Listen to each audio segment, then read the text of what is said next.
Kumusta po mga sis Maricoy? Kumusta po kayo sa inyong mga bahay, sa inyong mga ginagawa? Nawayang araw po natin ay puno ng pagpapala.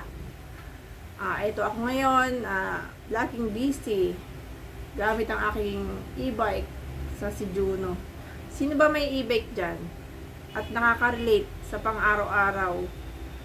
Bali, ang e-bike ay malaking bahagi ng ating maghapon kasi siya yung ating nagagamit sa service, pampalengke, ano ba? Anong gamit ng mga e-bike nyo mga mami? Pakishare naman mga daddy. Kumusta ang ating mga e-bike? Ang aking e-bike ay para sa akin, gusto ko siya kasi ang tibay ng battery niya. Ang layo ng matatakbo niya. At bago siya malobat ay umaabot siya ng 1 week. Hindi pwede sa biyahe na rin. Alam ko ganun din yung mga e-bike niyo. Bali ang aking e-bike, anong update sa e-bike ko yun yung first time ko siyang pinagawa. First time kasi ano pa siya, binili ko siya ay hindi pala binili, hulugan pala. Nung January. So ilang buwan na ngayon?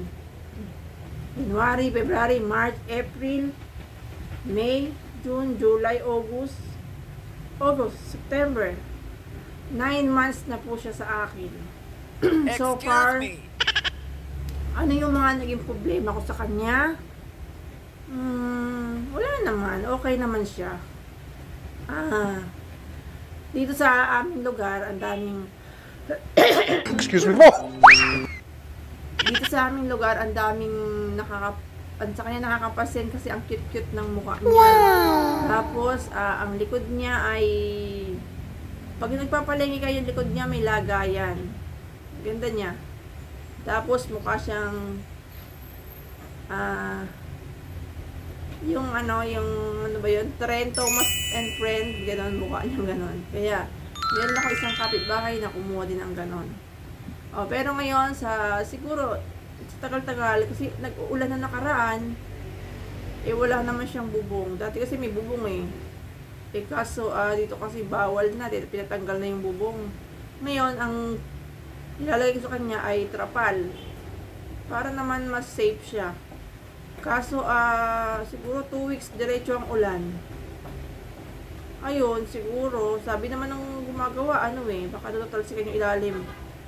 Parang meron lang nabasa kaya siya ay nawala yung ilaw niya. Bali ang findings pala ng technician na gumagawa, doktor ang tawag ko sa technician. Kasi parang baby nga di ba pag baby pedya, doktor. Kaya sa akin baby siya, kaya doktor ang tawag ko sa mga technician. Sabi ng dumating yung technician nung nakaraan, inayos niya si Juno, napaandar naman niya. Magaling yung technician kaya hanga ako sa technician.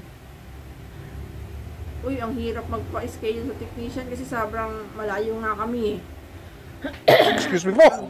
Ngayon, naayos naman ng technician, napaandar siya, kaya lang wala siyang ilaw.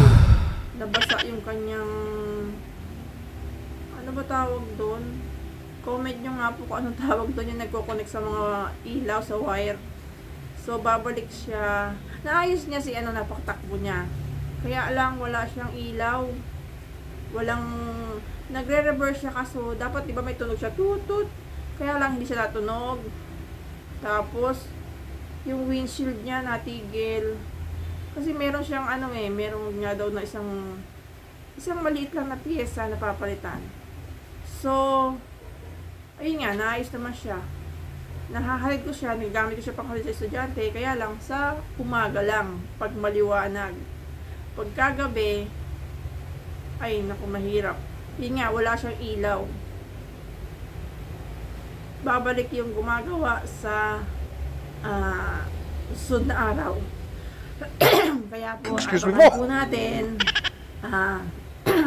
Yun po ang update ko kay Juno. Okay naman siya. Patakbo na, kaya lang pipi. Walang busina, walang ilaw. Hindi nagana yung windshield. Kaya babalik yung kanyang gumagawa para gawin siya. Ayun, yun ang ko kay Juno. Kayo pa, sa mga may e-bike, kayo po na may mga e-bike dyan, kumusta po ang e-bike? Sa panahon ngayon, puro e-bike na tayo Kaya, kasi madaling, maliit siya, madaling gamitin.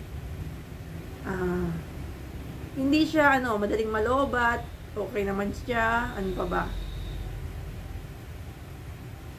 Sa kalsada, kahit traffic, nakakalusot. Basta tama naman ang pagdadrive natin at paggamit ng signal. Hindi tayo nakakaabala sa ibang mga sasakyan. Ayan. Ano pa? Nagagamit namin siyang pang charge. Pupunta sa charge. Bali, 4 kaming sakay. Ayun. Nakakatuwa. Kasi, nakikita ko sa charge, may mga gumagamit din ng ganyan eh. Kayo po, kumusta yung mga e-bike nyo? Ayun. Sige po. Galit na lang.